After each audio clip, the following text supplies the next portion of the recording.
Ladies and gentlemen, welcome aboard the Wright Flyer. Today's flight is piloted by Randy Wright, who is joined by his first officer Jeremy Grapenton. We know you have a choice when it comes to your radio listening pleasure, and would like to thank you for choosing to fly with the Wright Flyer. Ground traffic control has moved us to the departure lane, so please be seated, fasten your seatbelts, and ensure that all tray tables are stowed in the upright and locked position. We will be taking off shortly, and once again, we'd like to thank you for choosing to fly the Wright Flyer. Now sit back, relax, and enjoy the show as we soar above the friendly airwaves in comfort and style.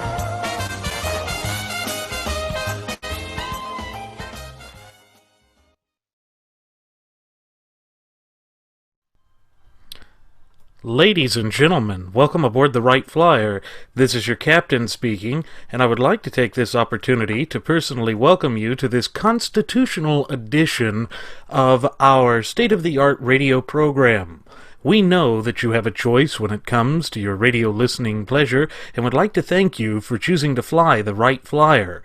What's more, we're confident that no other radio program or venue will fly you over the friendly airwaves in as much comfort and style, nor leave you with an indelible yet pure sense of enlightenment, quite like we can here at the Wright Flyer. Now that you're aboard, please be seated. Fasten your seatbelts, kick back, relax, and enjoy the show. We've taxied to the departure lane and are awaiting takeoff clearance from air traffic control. While they go through that mindless, bureaucratic red tape and regimentation, my first officer, Jeremy Grapenton, and I shall delve into the pre-flight checklist because there is a lot of news and information to get to before we may indulge you with your in-flight entertainment. Folks, you have all noticed that we here at the Wright Flyer have a specific mission. And I choose the word mission because it's not an agenda. This is something which is important for each and every American. Namely, we believe that every American must have a fluent and working knowledge and understanding of the United States Constitution. The Constitution explains and defines the scope and application of our government.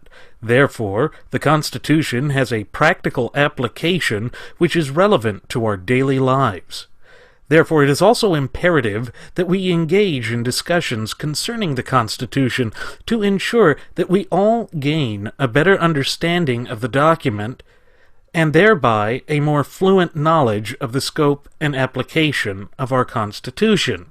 In particular, this episode will be focusing on one of the least understood and least used amendments within the Bill of Rights, the Third Amendment to the Constitution.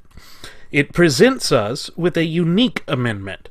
It reflects our Founding Fathers' concerns, which were paramount at the time of the drafting of the Constitution as well as the Bill of Rights.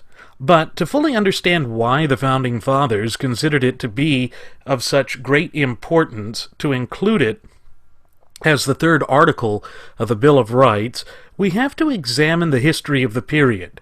The Third Amendment deals with the quartering of troops in private residences, businesses, and properties. Now, what exactly does quartering mean? Quartering means providing room and board. Not just a place to stay, but also providing food and other necessities for soldiers. Under the Imperial British system, it was up to the local colonial governments to provide funding and shelter for these troops. The issue came to a head during the French and Indian War, as it was known in the Americas, or the 7 Years' War, as it was known in Europe. Never before had England's colonies in the New World needed to be defended by a standing army. Nevertheless, the French, along with their Indian allies, proved to be a serious threat to the security and stability of the English colonies in the Americas. They had launched several raids and had made numerous incursions into British-held territory in the New World. In response to this new threat to her colonies, Great Britain sent a standing army to the 13 colonies for the first time. As you would expect, this standing army required places to stay, food and drink, and whatever other aid and comfort they could receive from the colonies. To secure cooperation from the local authorities, the British Parliament in London had passed an act known as the Quartering Act. This act demanded that the local colonial governments provide adequate and suitable housing, food, and shelter for the troops, and that they must pay for it from their own coffers. These quartering acts were very intrusive, in that they allowed the Crown to demand the local colonial governments to do this. Not only would the soldiers be quartered in private residences without the owner's consent, but also in alehouses, livery stables, barns, and even outhouses. If that wasn't enough space for housing soldiers, the act also required that, again, from their own coffers, that the colonists build and supply suitable barracks for their soldiers. Of course, this was met with fierce resistance from the independently minded colonists, who were not used to being dictated to by a central government which was separated from them by a large and vast ocean. So essentially, with this quartering act, it was actually, in no uncertain terms, one could actually make the argument that it was an injection of totalitarianism against the colonists, because it forced the colonists to surrender their freedoms and liberties, what little they had under British rule, for complete and total protection. They weren't allowed to have the privacy of their homes or on their properties, so on and so forth. They had to cover out of their pockets for what? For protection from the French and Indians. So this, we could see how this actually was one of the reasons of putting this into the Constitution as a third article. It speaks volumes right to the whole reason why the colonists declared their independence from the British Crown, and it became the United States of America. Because with the colonists living under the rule of the imperial monarchists, a version of totalitarianism, it just kept snowballing from there. It went down and down and down. It was all these different cause and effect scenarios. So each individual Bill of Rights, that was when it was proposed and ratified, actually addressed each one of those things. And this is a big one, like you said, Randy. It's one of the least understood and least utilized amendments. However, I think it was actually used more so than people have actually realized in the past 100 years or so here in the United States. Oh, it absolutely has been. And, there is an overarching theme which resonates throughout the entire Constitution. This central theme becomes readily apparent through the adoption of the Third Amendment. Our founding fathers wanted to ensure that the government could not act without the consent of the people. This is hugely important because it is a fundamental cornerstone of the tenets of federalism. Even though this amendment appears limited in its scope and application, as you had just mentioned, it actually contains the same logic utilized in the rest of the Constitution. Thus, whenever a government acts outside of the scope of its enumerated powers, as well as the restrictive and declaratory clauses of the Bill of Rights, the government is acting in an unlawful manner. This was important to the Founding Fathers because they did not endorse the manner in which the British government had compelled the quartering of troops from the former colonists.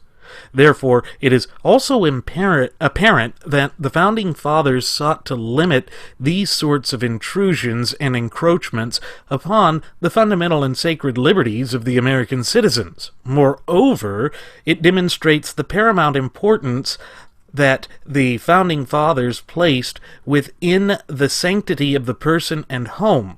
But, as I had mentioned earlier, the quartering acts to which the Third Amendment was drafted in response to also mandated the compulsory quartering of troops in private businesses. Consequently, it is clear to see that the Third Amendment also sought to protect business owners from unlawful incursions by the government. This line of thinking represents a revolutionary approach to governmental philosophy for the late 18th century. Indeed, for the first time, the private citizens of a country were viewed as the supreme sovereigns of the land. As such, anything that went without their consent was considered, by its very nature, as unlawful. What this also demonstrates is that the Constitution is founded upon natural law principles. I know we say that a lot, but it is so important. The sanctity of the individual and their unalienable rights are more important than the quartering of troops. For the first time in human history, a government was required to acquiesce to the demands and will of the people. The reason for this is that the government was supposed to be the servant of the people. That, too, was a revolutionary advancement in political philosophy, one which remains at the epicenter of the American constitutional republican system of government. In other words, the Constitution is a contract with the American people. Therefore, whenever the government acts without the consent of the people, it's actually in breach of contract, and this leaves the American people with an avenue for redress of their grievances. Well, we can look how the Quartering Act actually violated what would become due process established under our Constitution. And within due process under the Fifth Amendment, it's written in such a way, and I'm not trying to detach anything from the Third Amendment, but I only mention the Fifth Amendment because it is very applicable with the due process. The Due Process Clause of the Fifth Amendment says that no person shall be deprived of life, liberty, or property without due process of law. Now, it's written in that way for a specific reason, because without life, you have no liberty. Without liberty, you have no means of acquiring property. So you cannot have one without the other. Now, with the Quartering Act, it was nothing more than a seizure of individual and personally owned property. There was no due process, there was no legal proceedings for them to do this other than parliamentary rule, an edict. So when we look at this, it brings up, and we've talked about causation before. In a way, this is causation, but looked at in a different light. With life, you have your liberties, and then with your liberties you're able to obtain property. That's the causation of the cause and effect of how rights are protected under due process. So when the troops were quartered, and they were put in, and they came in and they essentially, like I said, seized these properties, these businesses, houses, stables, what have you, it reverts back to, again, another atrocity that was placed on the colonists as far as violation of their rights under natural law. Natural law, being deeply rooted in the Constitution, is the fundamental basis, the footing, if you will. And of that is life. Life in and of itself is a natural occurrence. So it speaks volumes to the natural law aspect of it, and without life you cannot have your liberty or your property or the means to acquire it.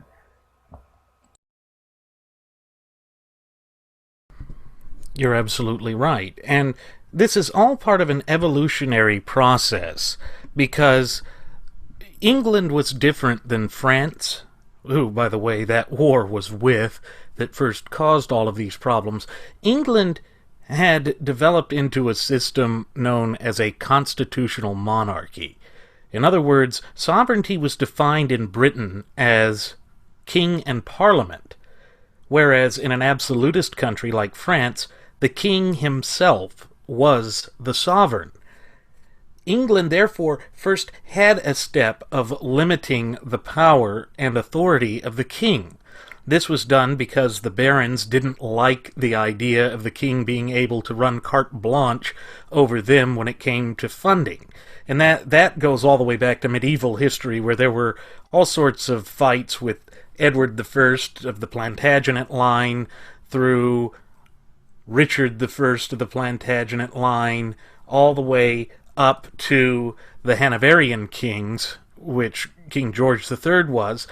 And what had happened was Parliament had gotten tired of dealing with the king demanding higher taxes for wars that were pointless, in a sense, because the Plantagenet line was known for wanting to go to war all the time and draining the coffers of the country. So the first instant that we had of this notion of due process, as Jeremy had mentioned, it first appeared in Magna Carta, and then that continued to evolve as England became Britain and Great Britain continued to expand. The main point of contention that developed between the 13 colonies and the mother country of Great Britain was that there was an unwritten Bill of Rights in England, which was supposed to afford British citizens protection from this. They were supposed to have representation, and for Britain, there was this notion of virtual representation, which applied to the colonies, which was this idea that, no, your houses of burgesses and other legislative branches and bodies that you have formed in the colonies, which are there to respond instantaneously to any calamity or other governmental need that would arise on the ground, don't count, because you actually have representation through Parliament. But the problem was that Parliament was in London, and the colonists could not vote on representatives in English, or in the English Parliament, and that in and of itself created problems, because, as we said from the outset of this program, the Quartering Act was passed by the English Parliament in London. Therefore, you have to remember that the colonists really did not have representation, despite the claims of Parliament, because they could not have an elected representative to the seats of Parliament. Now, they could have ambassadors, which would sit in on the English Parliament. That's what Benjamin Franklin had done before he came back home and had finally said, no, we need to split from England. So what we really see at this time, and it really became one of the groundwater impetuses behind the drafting of the Third Amendment, was this forging of a separate identity, slowly but surely, for the 13 colonies that was separate and distinct from Great Britain. Because up until the time, and even after, for about a year after the eruption of hostilities at Lexington and Concord, the colonists had very much so viewed themselves as loyal British subjects. Now, I use the word subject here because they were not viewed as citizens as we understand citizenry today. Even in Great Britain today, the idea of subject has somewhat faded away as the crown has lost a lot of its authority. And a lot of that occurred under George III. Partially because of what happened in the American Revolution, and partially because he also suffered from bouts of madness after the Revolution. And there's a medical condition for which I draw blank right now that he suffered from. But nonetheless, we can see from the Third Amendment that our founding fathers were forging a new political identity and philosophy that was separate, apart, and distinct from the British citizenry or subject that they came from.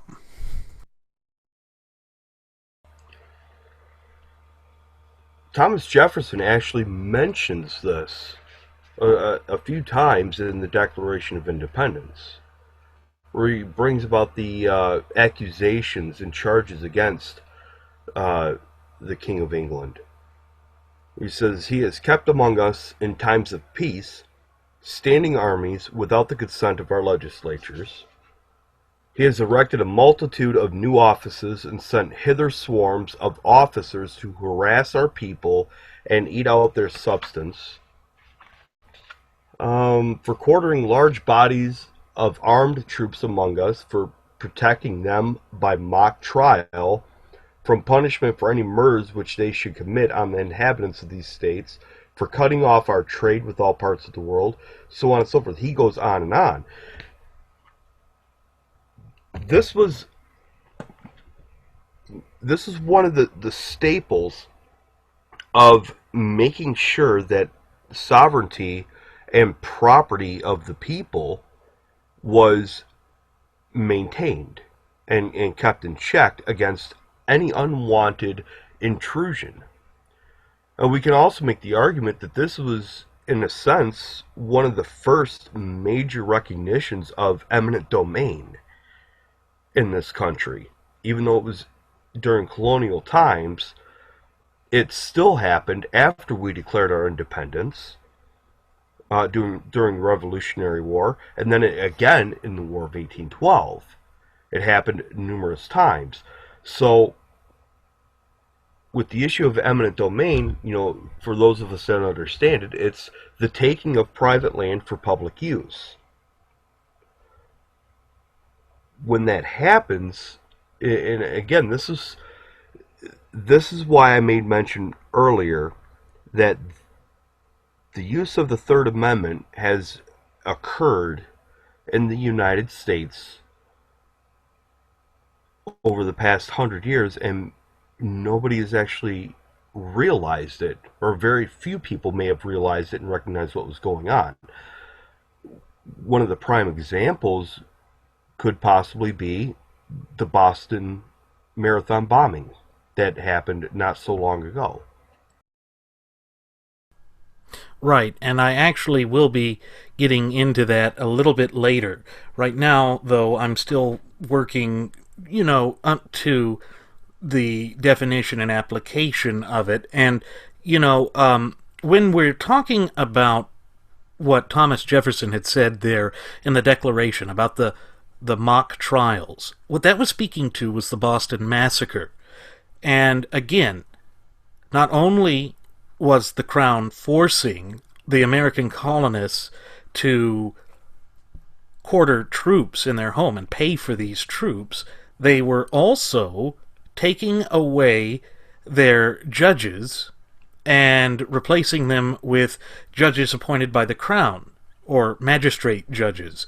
They were also replacing the legislative bodies and the colonial governors, which had been selected by the colonists. So, again, this whole notion of representation and respect for the sanctity of private property was at the center of the motivations and motivational factors behind the revolution. Now, I want to take a moment to focus upon the impetus of the Founding Fathers with respect to the sanctity of the person and home. Both the Third and Fourth Amendments are concerned with this aspect.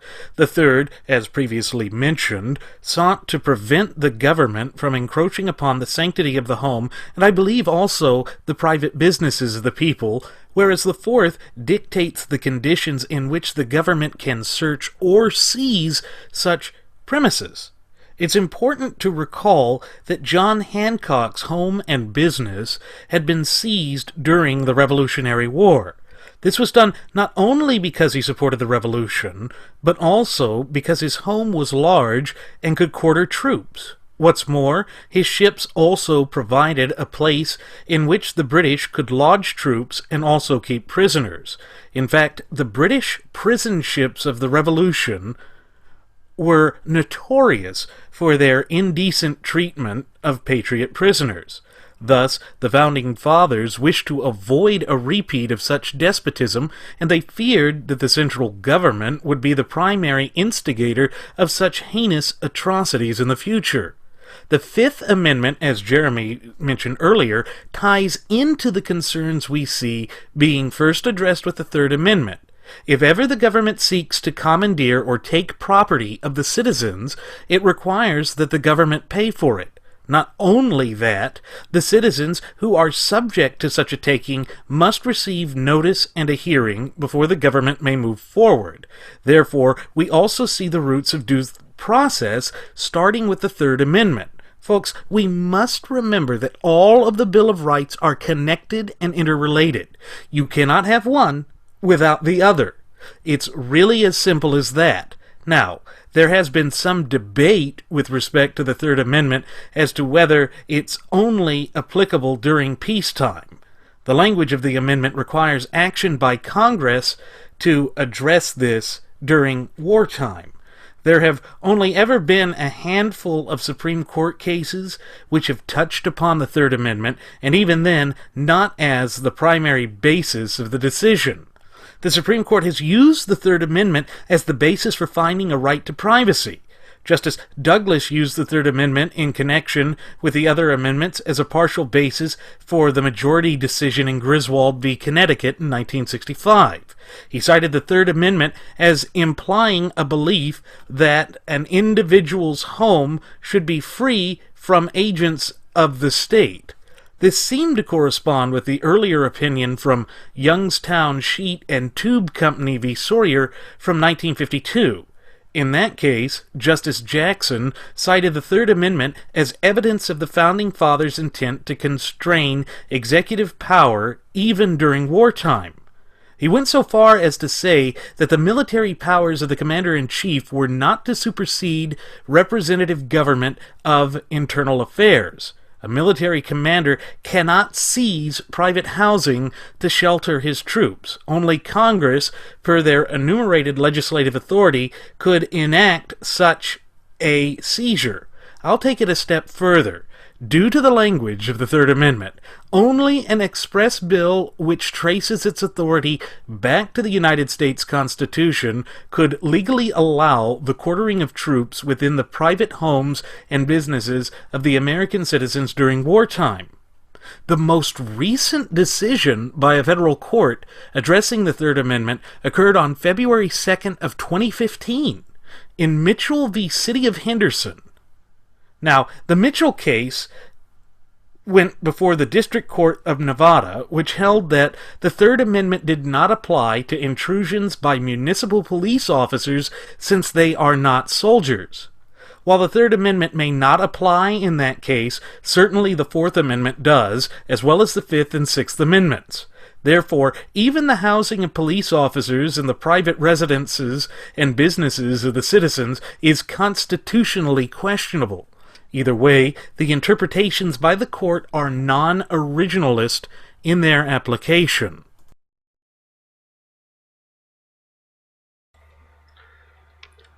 Now, with the Mitchell case, was that having to deal with the cattle ranchers out there with the Bureau of Land Management? And I'm thinking, I could be wrong, but I think it centers around something to that effect.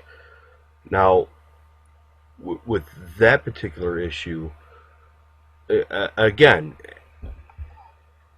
like you said, there's all the amendments are interactive with each other.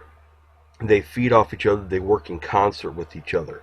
So, with that being understood, it only makes logical sense that even state officers, due to the Fourth Amendment being applied as well as the Fifth Amendment, just because there's a stroke of a pen by some legislative body, that they can go ahead and do these things and take over businesses or personal property for the use of that. I would say that that does invoke the Third Amendment actually being abused and neglecting of the individual's rights as per the Fourth and Fifth Amendment. I absolutely agree. And I'm not positive whether that case is touching upon the, I believe it was Clive and Bundy issue that happened late last year into the early parts of this year, which concerned the government basically breaching a contract with respect to a land grant that dates back over 100 years. And again, it's this kind of idea that taking away from the private citizens in order to enrich the government is strictly prohibited. You can see it from the letter of the law as well as the spirit of the law with the Third and Fifth and Sixth Amendments to the Constitution. And as Jeremy and I have mentioned, they are all interrelated because they all speak to the unalienable rights of the citizens. And it's very easy to see how the government could be corrupted to such a point that they would move beyond the scopes and limitations of their power in order to enrich themselves. It's the type of corruption that really concerned our founding fathers when they were going through the constitutional process. Many people have this mistaken belief that the Constitution came about just instantly, without any fight, that it was just this miraculous happenstance. Now, while it is divinely inspired by Providence, it did not happen without its rough edges. There were debates. The Federalists and the Anti-Federalists were engaged in heavy debate for a long period of time before the Constitution was even submitted to the states for ratification. In fact, the Bill of Rights was a settlement or a compromise between these two powerful factions at the inception of our country, because the Anti-Federalists were afraid that without the inclusion of the Bill of Rights, that the federal government would grow in scope, and that the language within the actual articles of the Constitution itself were vague enough that the government could, with time, grow to interpret them in such an expansive way that was never intended or envisioned by the Founding Fathers. And in a way, they were absolutely right. On the flip side of that, the Federalists were afraid that if you limited the unalienable rights of the people to the to that Bill of Rights without having a way to expressly state what could be added, or that these restrictive and declaratory clauses could not be interpreted in such a way as to limit the other rights that are mentioned there, that the government could easily abuse that as well. And from that we get the 9th and 10th Amendments. Now, with respect to the Third Amendment, there was complete and total agreement. All of the Founding Fathers, to some extent and fashion, had suffered from the Quartering Acts. It increased taxes. It increased the presence of a standing army, even during peacetime, within the colonies. It resulted in the brutal happenings with, say, the Boston Massacre, and later with the draconian responses to the uproar by the colonists in Boston, both with the Boston Massacre and the Boston Tea Party. The other thing to keep in mind is that one of the draconian acts that was known as the Intolerable Act was the Second Quartering Act. Now, the Second Quartering Act was an attempt to take some of the teeth out of it. They tried to say that in peacetime it could become voluntary, but the colonial government still had to provide funding and resources for the quartering of troops. It also said that whenever possible, the colonies should build barracks, and that way they would not be held in private residences, but it could still be left to the discretion of the royal governor. And keep in mind that at this time, again, the crown had taken authority away from the governors selected by the colonial assemblies and replace them with his appointees, and that they could at any moment change the law and force it on to the colonists. Again, this was a sort of top-down approach that was contrary to what England could even do to its own citizens in the mainland. So the colonists really were infuriated by this system where they were treated as basically less than second-class citizens. And that was a real concern at the time, and also pushed the ideology that we have behind the Third Amendment. So, in other words, with depriving and stripping the colonists' governors, who the colonists themselves have actually put in place, it was nothing more than an attempt of expansion of British rule, trying to gain a foothold. Kind of like when they conquered other nations, they would put in the land barons. That's essentially what they were doing, was having their appointees or land barons over in the colonists in order to further take away or to keep the colonists in check, to suppress, ultimately try to suppress any kind of uprising, which, as history shows, did not work all so well in their favor. Again, taking away this stuff, depriving the colonists, and the colonists knew this, and as well as the founding fathers, this was just another step that led to our independence. This is why it's ever so important. The historical context and events that surround the Constitution and the Bill of Rights individually, we can look at different events with the Third Amendment, with the Fourth, Fifth, Sixth, Seventh, and with all the amendments. Historically, there are events that tie those articles or amendments to each other. Again, because they all follow with each other, they all intertwine and interconnect with each other. So there's always an important reason why each amendment was put in place, and it builds off of the other amendments that are already there, or it will actually enhance the other amendments when they're ratified to the Constitution. Exactly so. And just to show how it applies to modern times again, another example where the questionable sort of encroachment occurs with law enforcement and military was seen, as you had mentioned earlier, during the hunt for Dzhokhar Tsarnaev after the Boston Marathon bombing. National Guard soldiers forced citizens from their homes while they set up their base of operations in unison with local and federal law enforcement agencies. Again, this is violative of the Third Amendment.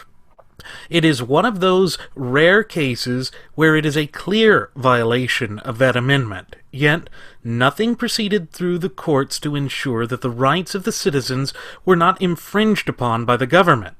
It's also a perfect illustration of what Benjamin Franklin said about giving up liberty for a false sense of security.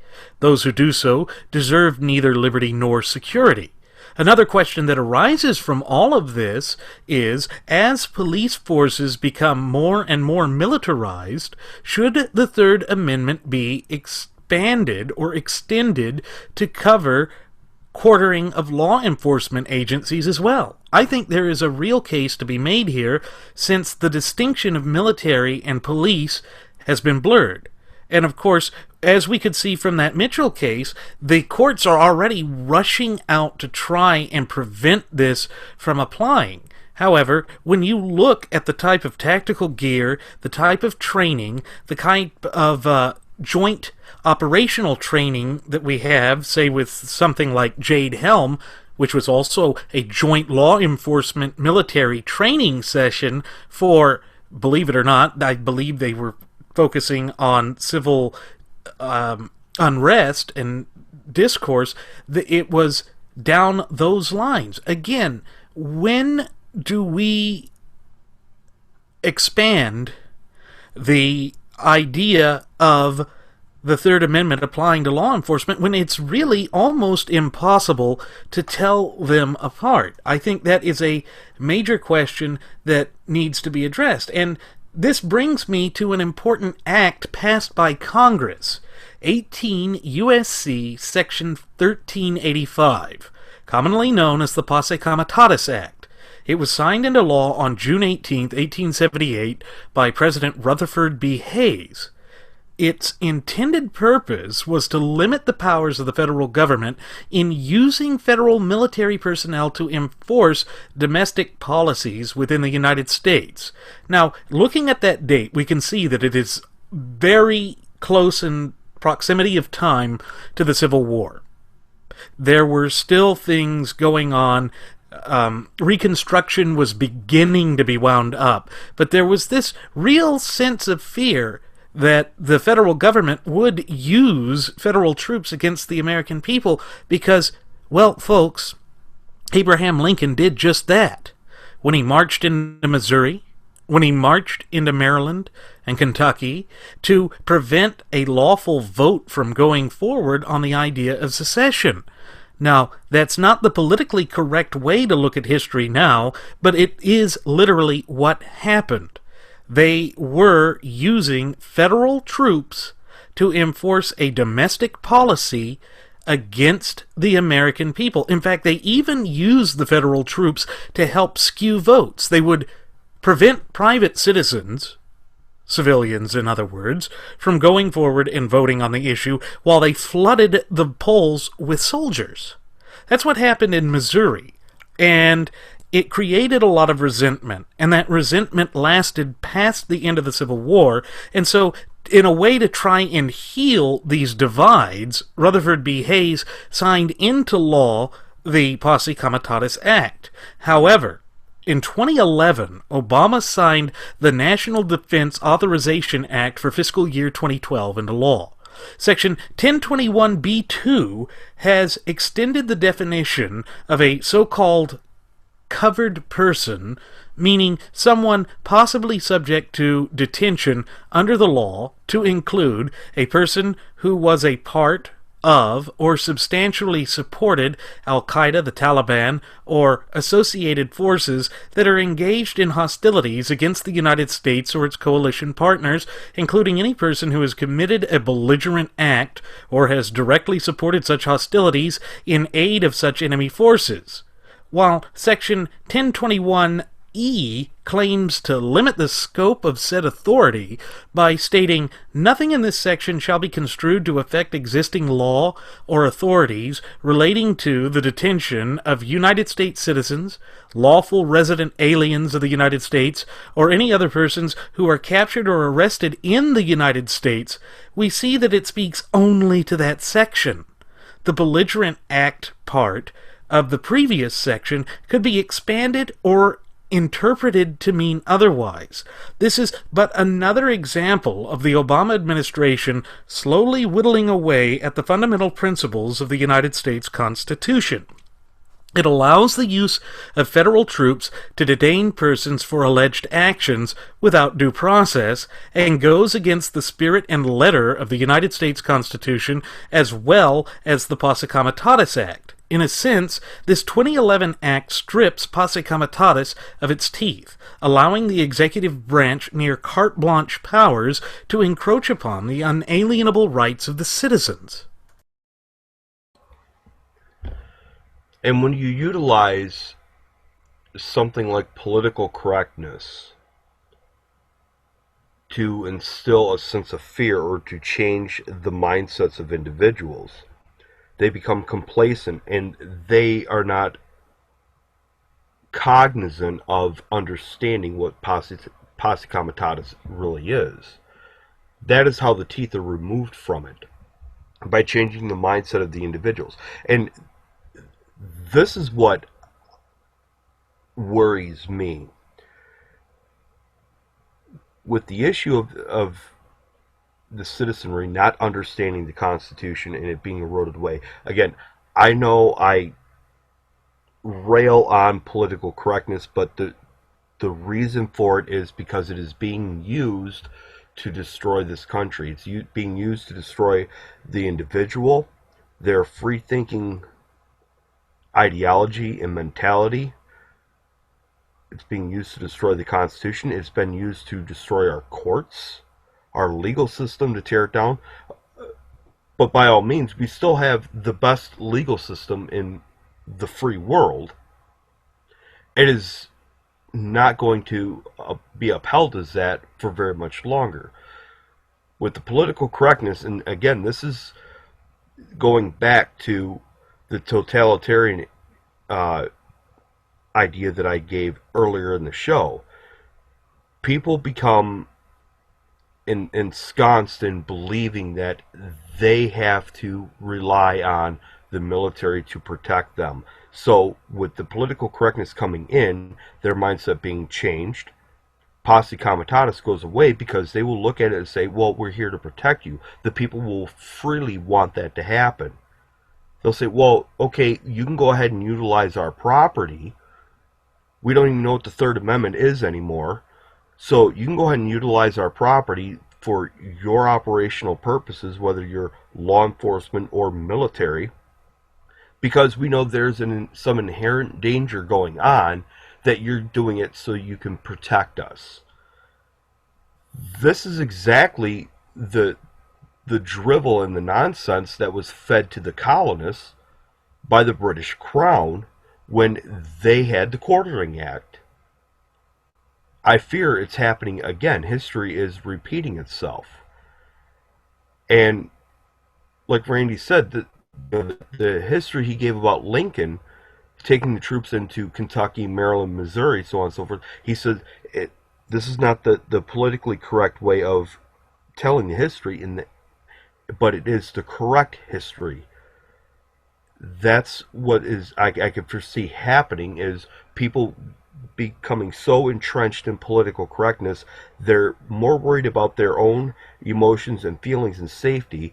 They don't know how to protect themselves, or they don't even know that they have the sole means and responsibility of protecting themselves. They will freely rely on someone else to do it for them. Thus, posse comitatus goes away.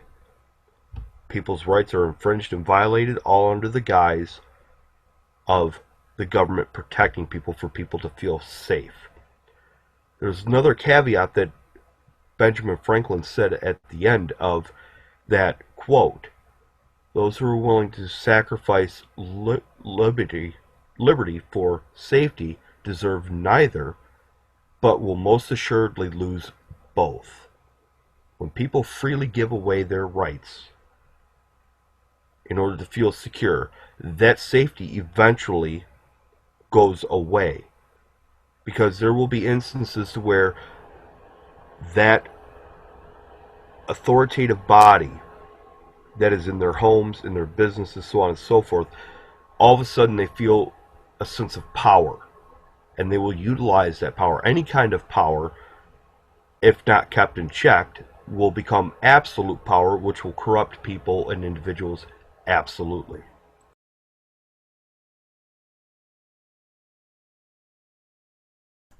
Right, and we're already seeing the effects of this. You had mentioned that our legal system is still the best in the free world, but we have seen how the court systems, using the doctrine of judicial review, have expanded their authority beyond the scope of what is permissible and the powers that were enumerated to them by Article 3 of the Constitution. And I say this because it's important that we realize that whenever the government gives power unto itself outside of what is contained in the four corners of the United States Constitution, we are facing the path to tyranny and despotism. And like you said, political correctness has been tied into this. We saw the notion of that going into the Kelo case, or Kelo, however it's pronounced, with regard to eminent domain and taking.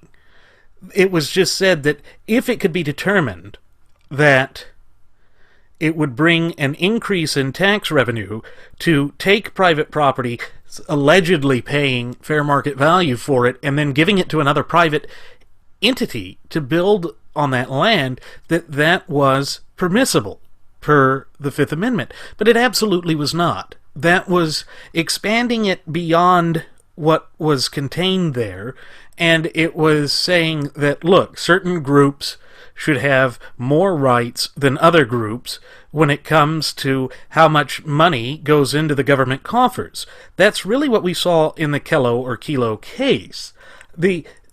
And just to follow up with that, the supposed shopping mall that was going to bring in more revenue, taxable revenue to the government, it never got completed. It just, they went bankrupt. And so they took away the land from private citizens, had their homes torn down, and then they built, they went to start building this, and it went nowhere. So what happened is because the courts went to this system of expanding their powers beyond what is in the confines of the United States Constitution, it deprived these people of their property without due process of law. If you really think about that, is it due process of law to sit there and say, gee, while you hold the title to that property in your hand, while you paid taxes on that land, while you have done everything that is required under the law to keep that land, we're just going to take it away from you because somebody else can make more of it? That is not a nation of laws, as the United States is intended to be.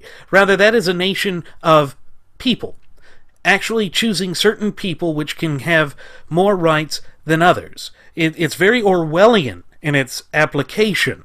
All animals are created equal, but some animals are more equal than others. That goes down the lines of Marxist thinking. It allows this slow eke of social Marxism that we have seen with the cancer known as political correctness, and it really is tearing apart the foundations of this country as epitomized by the United States Constitution. And the Third Amendment is actually a central part of that, even though it has not been addressed directly. We've already seen that the courts are moving to it with cases like the Mitchell case to slowly tear apart the Constitution. And we can take that one step further with the earlier cases like Griswold v. Connecticut. That actually laid the groundwork for the argument to the right to privacy, which was then used in Roe v. Wade, and then further expanded via Planned Parenthood v. Casey. So already we can see how they pervert what is contained within the four corners of the United States Constitution in order to enforce this new doctrine, which is just expansive for the government. It is completely contrary to what was intended originally with the Constitution. It's almost like the courts are children that are running amok and are given a whole bunch of different colored permanent markers.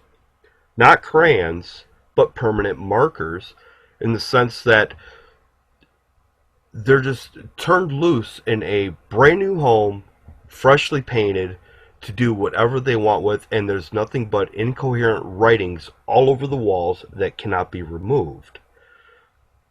Now, I make this analogy because, again, these permanent markers, different colored permanent markers, are the cases like Griswold, Mitchell, Roe v. Wade, so on and so forth. They're all a different color, and they're all being utilized to paint this utopian montage, this giant mural that they think is cohesive legislation or ruling on certain legislation, that everybody is just supposed to stand back and admire and be astonished at it. The Supreme Court and even lower courts have been acting like infantile children run amok with permanent markers, creating this monstrosity. This is what is eventually tearing down our house. Because most assuredly, with that analogy, if an individual wanted to sell that house, how are you going to get rid of it? You'd have to paint over it. Eventually, it will leak through. You won't be able to cover it up. You would have to tear down the house in order to have any kind of substantial gain from it. But we can't do that, because in order to tear down our house, which would be our systematic rule of law under the Constitution, we have to find a way to undo what they have done. And there is a way, but people don't want to accept the fact that these individuals that create this monstrosity, they have to be held accountable for it. The Constitution provides a way to be held accountable for it, whether it's their utilization of violating the Third Amendment or the Fourth or any part of the Constitution, and then using those cases to rule on and muddy the waters or paint over the walls and create an obscene picture for people to sit and wonder at, and they can't make any sense of it. They have to be held accountable. There's ways of doing it, and if people aren't accepting of that, then it just means that we have to ramp up our efforts, Randy, to reach as many people as we can to get them to understand the Constitution, bring the information to them, help them understand it. You're absolutely right. And, folks, that really is why we are doing this show, because we realize how important it is to keep our liberties. And, of course, the first step towards ensuring that the country is safe is the fact that the people need to get proactive. And the only way you can be proactive in defending your unalienable rights, which means that nobody can take them away from you other than the Creator who endowed them to you, is to have a fluent and working knowledge and understanding of those fundamental unalienable rights you have. And working with Jeremy's house anatomy here, think about it. The only way that you could really get rid of it, other than tearing it down, would be to rip the walls out and rebuild the interior of the house. Does that not sound a bit like fundamental transformation of a house? You know, folks, that's exactly what Obama meant when he said that he vowed to fundamentally transform the United States of America. He wasn't saying that as an act of love. He was saying that as an act of opportunism. He was being very opportunistic with that. And, going down the lines of these dangerous games of semantic that the radical extremist left wing plays in America today, it brings me to another point I want to address. The United States Congress hasn't declared war since World War II. That means 70 years. Basically, in the past 70 years, we have not been in a declared war. Korea, Vietnam, Nicaragua, Gulf War I, Mogadishu, Afghanistan, and Iraq are all military actions that occurred without Congress declaring a war. There can be no question that these actions were nothing short of war. After all, Afghanistan and Iraq were both part of what is commonly referred to as the War on Terror. I bring this up because the distinction between wartime and peacetime in the Third Amendment could be muddied in this sort of environment. It's not really clear what war is anymore, and it is not a stretch of the imagination for the government to redefine wartime. With all this violence that has been spreading in the country since the summer, I wouldn't put it past Obama to attempt to redefine the meaning in order to force his way into American homes. While this may seem extreme, it demonstrates the reason why the only constitutional method for declaring war is through Congress. The American people should be concerned about this. After all, Obama stated that he wished to create a civilian version of the military and not as the militia. Since the court decision of this year, that being the Mitchell one, claimed that the Third Amendment doesn't apply to law enforcement officers. It could result in an increase of cases where law enforcement agencies force residents to open their homes to them for establishing a base of operations and shelter for law enforcement officers during a protracted terrorist threat. Then there's the loose language and usage of the term war. We have the war on poverty, the war on discrimination, the so-called war on women, the war on drugs. The government could change the definition of wartime to fit these social policy initiatives, which, quite frankly, have no end in sight. Thus, Obama could implement an executive order which changes the definitions used in the National Defense Authorization Act. This is the sort of nightmare that was intended to be avoided through empowering Congress alone with the power to declare war.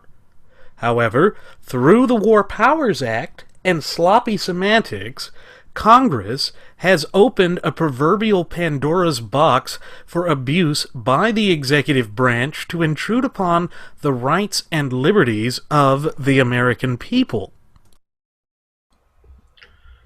And see, this is why political correctness worries me so much. Now, I'm not a politically correct individual at all. Many people that know me will highly attest to that. But the reason I keep bringing it up is because of what you just said, Randy. What is stopping them from redefining what war is? Redefining the methods of which law enforcement can operate. Under the Third Amendment, like you said, with the Mitchell Act saying it doesn't apply to law enforcement agencies, again, he could have an executive order that stipulates that such, because there could be a certain area of the country. Let's take, just pick any state. Any state where there's an uprising against actions going on by the government. Okay, let's use the example of one of the Tea Party rallies. Okay, you had hundreds of thousands of people go to Washington, D.C. What would have stopped them from saying, you know what? You are behaving in a warlike fashion after redefining what war is. Again, this is hindsight. And then utilizing all military, or not military, but law enforcement agencies, not only in Washington, D.C., which would have been a violation of the Constitution to begin with, because only Congress has the authority over the law enforcement of D.C. They fall strictly under the purview of the Congress. But going to each and every state from where these individuals are from, and having the local law enforcement agencies go into their homes and babysit them.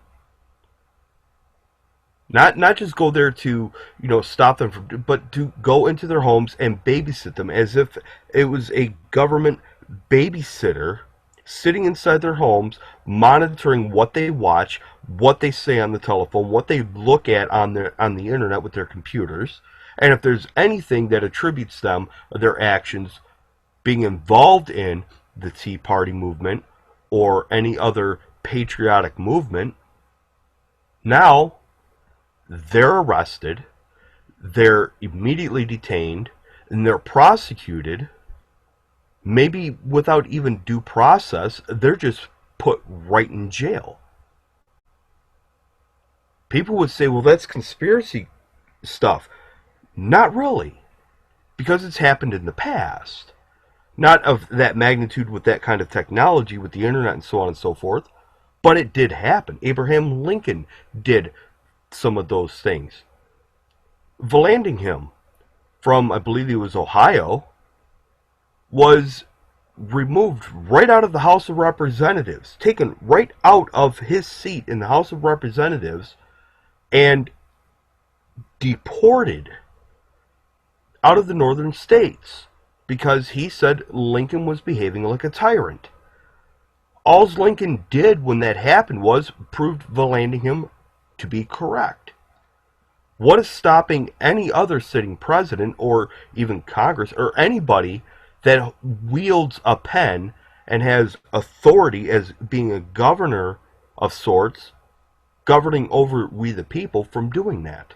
All because of political correctness, because a certain group of people, it feels upset or threatened, or their feelings were hurt because of another group of people in the way that they were expressing and exercising their constitutional rights of free speech. What that does is creates a protected class, which is unconstitutional because it violates equal protection under the law. Yeah. And, to go back to the Lincoln example that you had mentioned, he had even contemplated arresting Chief Justice Taney. And I believe it was either Edward Stanton or Seward that basically convinced him not to, because he said if you do that, you will have northern states rising up in rebellion as well. And of course, there were many northern units during the Civil War that started to turn against the cause because of the way in which the federal government was being expansive. Some of these groups were called Copperhead Democrats. And what they had done is not so much shown allegiance to the South, they just said that, look, if you look back to the original language of the United States Constitution and the agreement of that social contract that exists with every American citizen, what the South was doing was constitutionally allowed. In fact, the federal government of that time, when Congress passed a resolution that stated why they were fighting the war, it was for the preservation of the Union. And so what they were really saying is that, this social contract really isn't a contract. It is terms of dictation that force all of the governments of the several states to remain in that union for perpetuity. But if you think about it, that really is what is known as an illusory contract. Contract Law 101 states you cannot have a contract with an indefinite term. Now, the rights, basically the terms within that contract, can be indefinite because those unalienable rights are not man-made. And that was the other aspect of it that Lincoln was trying to get away from, and this current administration is fighting tooth and nail to get away from. That notion of natural law, that means that they cannot encroach upon these rights lawfully or legally, but they're going to try anyway. And, this wasn't the first instant, meaning Lincoln and all of the strife that was occurring during the Civil War was not the first example of where the government was trying to use a doctrine of political correctness or an agenda of the political powers that be to thrust their view on the people. The first true instance of it occurred very early in American history, and that would be the Alien Sedition Act. That was put forward by John Adams, our second president. And it basically said that anyone who tried to speak out against the United States government could be arrested and stripped of their property. Now, if you think about that, that goes to the First and Third Amendments, as well as the Fourth, Fifth, Sixth, and arguably even the Eighth, because to arrest someone and to throw them into a federal prison because you've made it a felony to speak your mind, that is cruel and unusual punishment as well. And these aspects of history are being swept under the rug with this modern doctrine of political correctness. They don't want to teach that the entire Federalist Party was punished because of the Alien Sedition Act. Because they themselves, they being the perpetrators of the doctrine of political correctness, desire that kind of power. And, just to tie in how devastating these early acts were, it was in response to that when John Adams knew that he was going to be ousted by Jefferson, he tried the midnight court packing scheme, which then gave us Marbury versus Madison, which then started all of these nightmares with the doctrine of judicial review. So again, this history is interrelated to everything that's happening, but the common denominator that we can see throughout all of this history that Jeremy and I have been speaking about is that the constant battle has always, at its core, been about what is the proper scope and application of the United States Constitution, and how much power and authority should the central, or as some commentators called it, the general government, have at that time, and for the future as well. As we stated before, Randy, it's our purpose is to bring the truth regarding the Constitution to our listeners. We again, and I've mentioned this before, people would say, well, the Wright Flyer has an agenda. My argument's that, again, and will always be,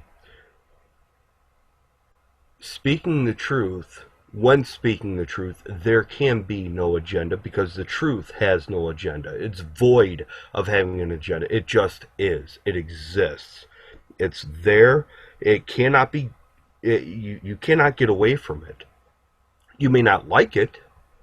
You may even disagree with it, but the truth is infinite. It's not a finite thing. It's infinite. It will always be, and it has always been there. So try as people might to get away from it or switch it around, change our words, or even omit words and just replace them with others and put words in our mouth, the fact will always remain that the truth has no agenda. With speaking with the truth on this, I feel it's my own personal obligation to do this, to bring the truth to you all. Only thing that I ask is that if I misspeak, or if I get something wrong, which I'm human, I'm not perfect, I don't want to be perfect while living on this earth. It's impossible. So why want something that is impossible to achieve? It seems to be futile. But I digress. What I want in bringing the truth is that I'm held accountable for what I say. I'm willing to hold myself accountable. Therefore, I'm willing to allow other people to hold me accountable to what I say. Don't take anything that I say on here as set in stone. It is the truth, but verify it. There's that phrase that goes along, it always resonates with me. Trust but verify. That is the only way that people can actually truly understand what is being brought to them.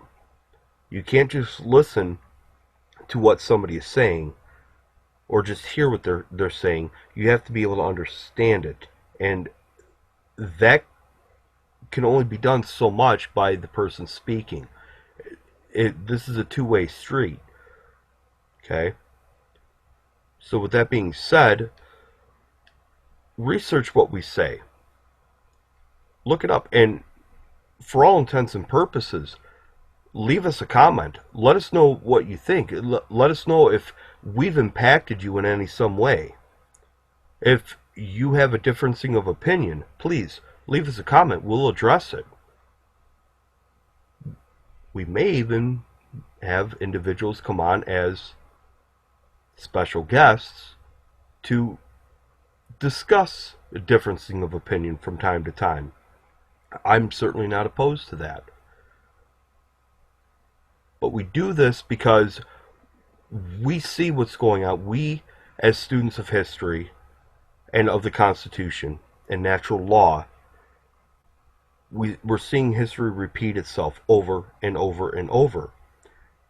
The only way to stop it from having the same or similar outcomes as what's happened before is to be able to understand it so that we can avoid those conflicts and those outcomes. Yes, every endeavor that is worthwhile requires that you be proactive. Nothing is gained when nothing is put in. That is just a simple way that things work in this world, and, nothing will change that.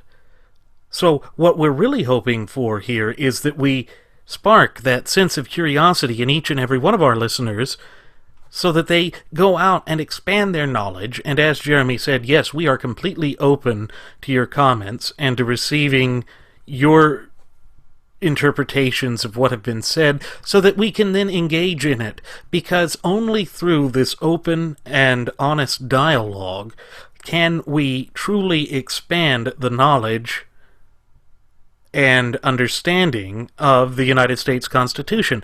And the reason this is so paramount is that it's applicable to everything that is occurring in our country today.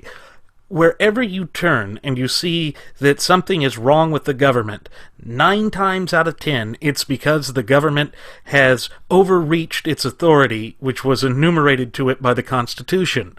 Remember that we, the people, are the supreme holders of sovereignty in this land, and therefore, whenever the government acts in such a way, without the consent of the governed, which is another notion that goes all the way back, starting with Magna Carta, but was really cemented to where it was truly egalitarian with the Constitution of the United States.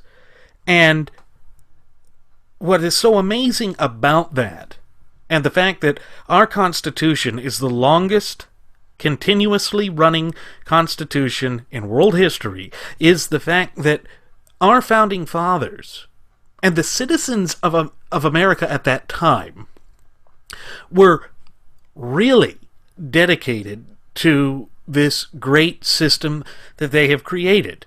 Now, no man-made system is ever going to be perfect, but this is close because it is based in natural law principles, because it is directly tied to being inspired by Providence. And to all of those people that try and sit there and say that the Constitution is outdated, say pointing to the Third Amendment as being outdated, I respond that the Constitution is like fine wine. It improves as it ages. It grows finer with age.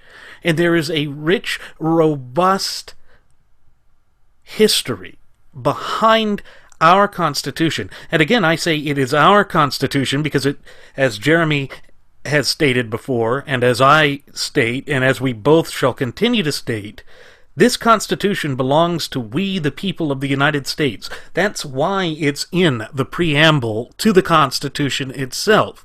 It does not belong to the government. In fact, the government is constrained by it. In fact, that is why, speaking to the semantic type games that the radical and extremist left use in this country, that Obama has always stated that the Bill of Rights are negative rights. Well, in a way, he's right. They are negative in so much as they prohibit the federal government from encroaching upon your unalienable rights. But he's trying to spin that as they are negative rights being used in this politically correct game to oppress people, to keep people downtrodden, and to ensure that they are not able to lift themselves up. But, what's truly intellectually disingenuous about that message from the president is the fact that he doesn't want you to be able to pull yourself up by your own fruition, by your own initiative, by your own intuition. He wants the government to do that. And that was also seen in his 2012 speech, when he was campaigning for his second term, when he told small business owners that they didn't build that business. Some janitor that didn't share in the blood, sweat, tears, and toil that went in to the building of that business should be able to have that, and therefore their wealth should be redistributed. Redistributed to those janitors that didn't really sit in there and work with them as they dreamed up these things that they were willing to take a risk for. The entire notion of risk and reward is an anathema to the extreme left. And they show this time and again. But going to what Jeremy said, this doctrine of political correctness, these loose games with semantics, is being used in such a way as they can change anything to mean anything. When words have no meaning, that allows the government to violate and breach not only the Third Amendment, but the Second Amendment, the Fourth Amendment, the Fifth Amendment, the First Amendment, all amendments to the Constitution, and all parts of the Constitution, to ensure that we are ensnared in the trap of ever-expansive government that never ends. Well, I'm just going to say this right now with the notion of, in that comment of Obama saying to the small business owners, you didn't build that. It was the janitors. Well, I'm going to run with that a little bit, and people might think that I'm a little nuts for doing this, but that's okay. That's okay. The jury is still out on that, so we'll just continue on as normal, if you want to define this as normal. And here it is. When it comes to the Wright Flyer, okay, yes, Randy and I, Randy more so than me, are the architects of this. We put this together. We established it. We're bringing it to our listeners, the people of the United States. But there's a fundamental building block of why the Wright Flyer is in existence, and it is the people. See, what Obama doesn't understand when it comes to small businesses, he's trying to take the auspice of an individual putting something together out of their own ingenuity, their own efforts, sweat, blood, and tears, and out of their own pocket, and trying to say, well, that belongs to somebody else. That is pure Marxist excrement. Now, if he wanted to be genuine about it, he would have looked at the aspect of why was that business established. I'm going to use us, again, the Wright Flyer, as an example. Why are we doing this? It's that fundamental building block, that first stone, so to speak, that is being laid, was laid in place long before the Wright Flyer even came into existence. It is the people. The people who are in the mindset of individualism, those who may not even be individualists yet, free-thinking individuals, coupled with the United States Constitution, and the undeniable desire to make sure that that foundation, when built upon by whether it's us here at the Wright Flyer, or whether it's the Tea Party movement, or any other freedom-loving organization or group of people or individual, build on that foundation. That is something that will never be shaken, never tore down, and that can never, ever be distributed in individuals. Because, again, it's almost like a nucleus or a proton or a neutron, not to get scientific here, but it is a molecule of the truth. The truth will always exist, always has existed. We're just one little molecule of it. But the more listeners we have, the more individuals we have like you who are listening to this program, passing it on. And I have to go off on a tangent here. I do have to thank a few friends of ours, Nelson being one. Nelson was on our previous episode regarding the privileges and immunities clauses. Not only Nelson, but our friend Kev, our friend Sam. These individuals are passing this on to other people. Everybody that has listened to the show is passing it on. They're listening to it. They're taking it to people we don't even know. It's their acquaintances. That is how this foundation is built upon. And when you have a strong foundation like the Constitution, the understanding of the American people that know what their liberties, freedoms are, and are willing to protect them and exercise them in the way that is consistent with the Constitution and natural law. When you have a foundation like that, you can have a house. Much like the house I alluded to earlier in my analogy with the courts. This is our house. It's ours to protect. It belongs to us. We will only be able to maintain our home and have our house if we are willing to protect it. It is incumbent upon us, it's our obligation and duty to do so. Absolutely. And there's another name I want to add to that list. Todd Sullivan. Back in 2005, he and I were the ones that first started talking about doing a radio show, and he's the one that helped me get this idea going.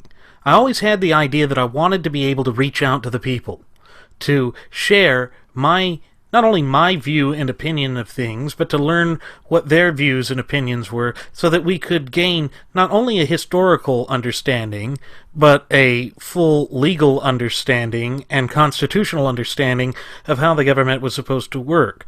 And that's what inspires me to keep working.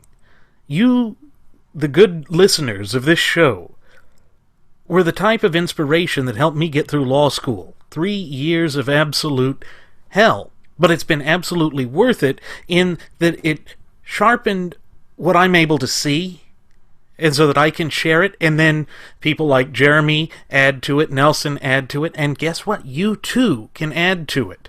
I want you to add to it. I'm reaching out to you so that we can all be improved by this.